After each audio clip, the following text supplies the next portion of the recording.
बनल रहो नैहरवा ये भोला जी, बनल रहो ससुरवा।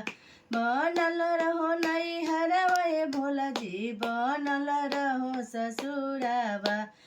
ऐसन बरवा दिह ये भोला जी, सजल रहे सिंदूरवा।